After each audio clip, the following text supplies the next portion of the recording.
Hey guys, who remembers this game? This is Lost World for the PlayStation, and it's one of a seemingly never-ending line of Jurassic Park games spanning across almost every single games console you can think of.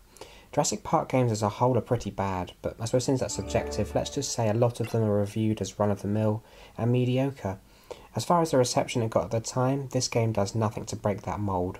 Still, it's quite interesting because some things are done so well, and some things are done almost game-breakingly badly. So on that basis, let's check it out. Now, The Lost World is basically a 2.5D platformer. Now, this is what we call it when the gameplay is in 2D, so just left to right, with no depth, like Sonic games, the old Sonic games, or Rayman for example. But the backdrop is 3D, so even when the level seems to snake in and out of the background and the foreground, the player is still only playing a 2D platformer. Now what we've got here is a pretty long game. It's about 30 levels I think, and through these levels you'll not be limited to playing as only one character. On the contrary, there are 5 characters to play as, and you do so in sequence. Now firstly you'll play as the Compsognathus, or the Compy, which is a tiny dinosaur about the size of a chicken. The next up is the Human Hunter, so, well yeah, guns and shit. Then there's the Velociraptor, which is kinda cool, even if the raptor's badassery in the films is never really emulated. Now for the last 2, you get to play as the big daddy of them all, well, at least in Silver Spinosaurus in Jurassic Park 3, and you get to be the T-Rex.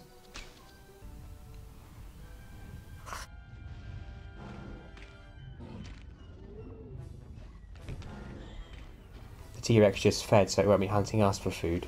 Yeah, I just wanted to say that. Yeah, keep telling yourself that. And yes, anyway, finally, as sort of an almost anticlimax, you get to play as Sarah Harding from the movie. The game refers to her as the human prey. As you've no doubt have guessed by now, with dinosaurs you have obviously claws and teeth, and with humans you have guns. It doesn't matter too much what you have, mind you. This game is fiendishly tough after only the first few levels, so be prepared to give this one your all. Now as a real strength, it's a pretty good looking game. The environments always look like what they're supposed to, sometimes they're a little bit dull, but nonetheless you can really definitely tell what everything's supposed to be. They're definitely above par for the console. And that same quality goes for pretty much every creature in the game. Literally everything. The playable dinosaurs, the AI dinosaurs, even the humans look okay. I mean, clearly a lot of time was spent here. And another thing that's quickly obvious is how smooth the animations for everything are. I mean, the Compy really looks like he's jumping about with momentum and eating dead dinosaurs, just like Sarah Harding really looks like she's swinging around on a grappling hook with a bit of weight to her. So as a quick overview of the playable characters, well, let's have a look at them. So here's the first guy, he's a Compy. He's quite fun to play as, and as his levels are the beginning ones, his levels are definitely the easiest. He has 2 attacks, but I only found the jumpy, kicking, bite thing to be much use. It's a shame that some of his levels are plagued with jump puzzles that are kind of tough with the controls you have, but who wouldn't want to play as a baby dinosaur? Now next up we have the Human Hunter. He looks like a generic commando, and as you may have guessed, you shoot stuff. If you want to get anywhere, it's advisable to run more than shoot. That's a lesson that's a bit of a bitter pill to swallow if you're like me. I'm a player that likes sort of shooting everything on the screen regardless, but here a bit of running really is required if you want to get anywhere.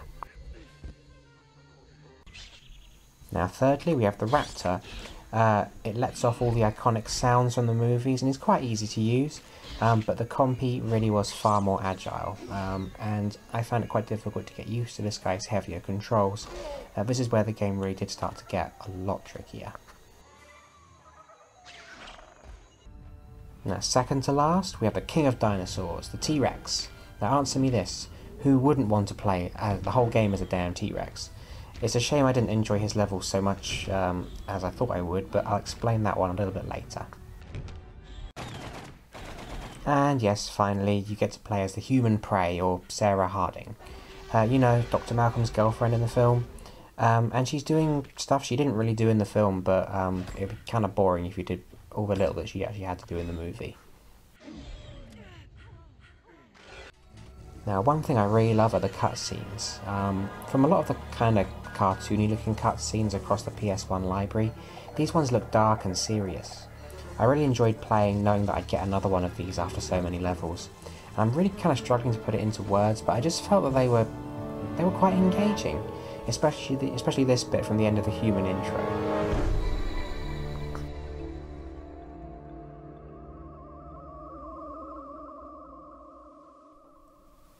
Now come on, that's a really nice touch.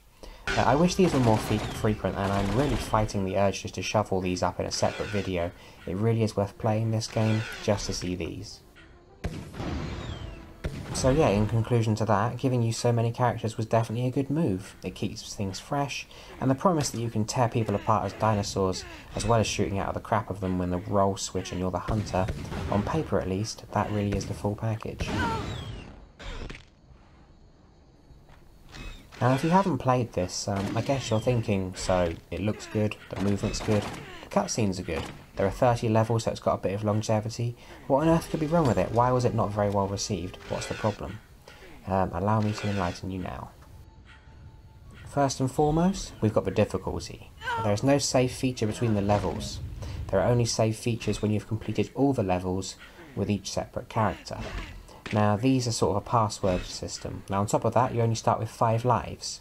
After those 5 lives, if you've got to say, I don't know, the 6th level with any given character, you die and you go back to the first stage. This gets real old real fast.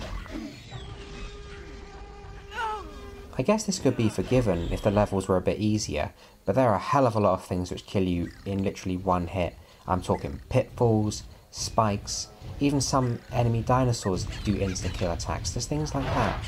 Even the things that don't kill you in one normally give you a real ass whooping if they get you. Even scary plants when you're the baby dinosaur. Now maybe it's that West Indian Myrloc or something that Dr. Sadler blames on making Triceratops sick in the first movie, who knows. All you need to know is that you go near this plant, you're fodder. Now the combat never really feels fair either, or at least I didn't think so. You will feel as if on your first attempt you were able to plough through a group of enemies taking minimal damage. Let's say you die a bit later on that same level. On your second attempt, you may feel you've done exactly the same thing against that exact same group of enemies. Only difference is, you'll die. There's a real lack of consistency here. And with the lives drought, it's not as easy as thinking, oh well, never mind, I'll just do it again. You won't be repeating it anytime soon if it's your last life.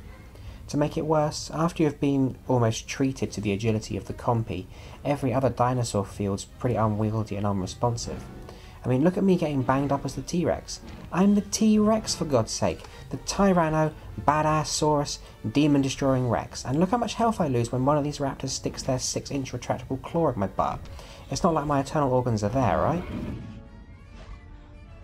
Now this one wouldn't matter so much to you or me now, but I think this one's pretty funny. Now back at the time when this game came out, it seemed like a lot of people were upset. Apparently on the box, it says, "You're the T-Rex." Well, if you can finish all the compy levels, all the human levels, and all the raptor levels, only then can you play as the T-Rex. And you only get to play as the T-Rex for 7 levels. Talk about false advertising, and I promise you, it's no mean feat to get that far.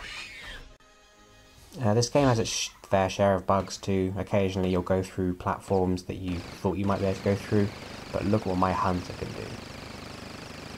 do. Yeah. How cool is that?